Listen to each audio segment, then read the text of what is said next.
Hey, Nation, Harry here, just wrapping up the Pax8 Beyond Conference, the inaugural conference. First of all, Ryan Walsh, congratulations. Good job. Thank you very much. Yeah, you got that first one across the finish line, man. That's surreal.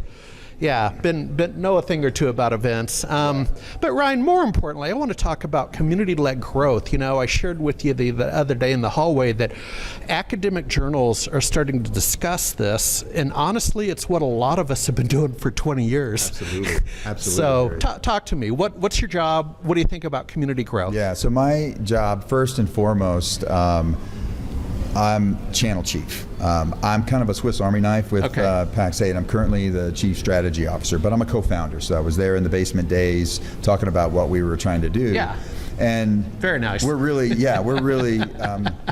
back then we called ourselves a cloud commerce marketplace, and the market didn't understand what that was. Yeah, I heard that speech. And we're back there now. But one thing that I used to talk about along the way is that when we got into this business, there were so many other marketplace options. And we thought the difference between an empty mall marketplace and one that's thriving is enablement and community. And so this has been a part of our DNA from the very beginning, which is we described this differently, but we were going to ride shotgun next to our partners to help them, educate them, teach them something they may not know, and that is the difference in the power in a marketplace. Well, I think you're right, because turning the clock back well over a decade, Parallel, I had my career in Seattle, so Parallels, good friends, I remember Parallels. Burgerstein from Microsoft and so on, and they were trying to talk me in, and this is before the 2008 recession. They were saying, you should be a marketplace and you'll get a penny for every dollar that flies by. And I said, that's not really what I do, right? That's a different mindset, and then they became Ode, and then they got acquired by Ingram. Early days.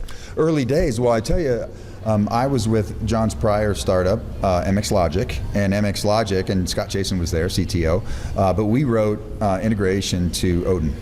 Oh, no kidding. Yes, we did. Yeah, so I'm very familiar with it. But in terms of what you're talking about, here at this conference, what we're talking about, it's not that penny for the transaction anymore. It's the attach dollar. Yeah. Services, those things that surround a product, really where the money is being made for partners and serving the SMB community. So. Because back in that era, and again, God bless Parallels, but they had me convinced I could put my feet up on the desk and the money would just roll in. It would be like this automatic machine. Grab a fruity drink, then go count it again. The money would just roll in. And again, that's not what wakes me up in the morning. But more importantly, looking forward. So here we are, mid-June. You made some announcements. What can we look forward to in the next quarter or two? Here's what happens. We gave a visual reveal, mock-ups.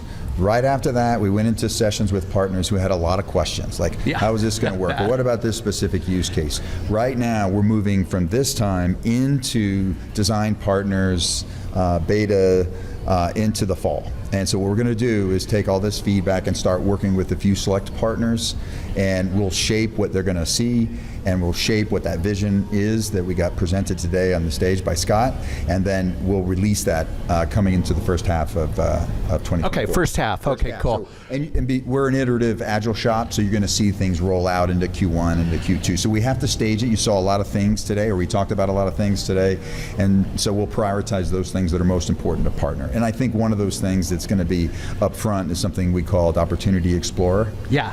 So your ability to find data-driven insights into opportunities in serving your customers. That just, you're going to get a return on that pretty quickly. Yeah. Now, to do that though, for anybody listening, please start working on and thinking about your data. Data's got to be clean, because that will inform these sure decisions, does. right? As well as identifying an ideal customer profile. Those things will arm us to figure out what's the best solution for your customer. Yeah, exactly. Well, hey, before we wrap up, I'm not sure I heard it, maybe you haven't announced. Have you announced where next year's conference is going to be? Because these things take a year in advance. Oh yeah, it's here. Oh, it's here in Denver again? Yes. Oh, cool. Yes. In fact, you might need to check me on that, because I'm pretty sure it's going to be here. Yeah, and I'm assuming maybe the same time of year. Yeah, that's right. Yeah, no, we have early sign up and details will flow. But yeah, we're trying to encourage people to come back. Oh, definitely. Well, continued success, Ryan. Thank you so much, Ari. Thanks. Bye-bye.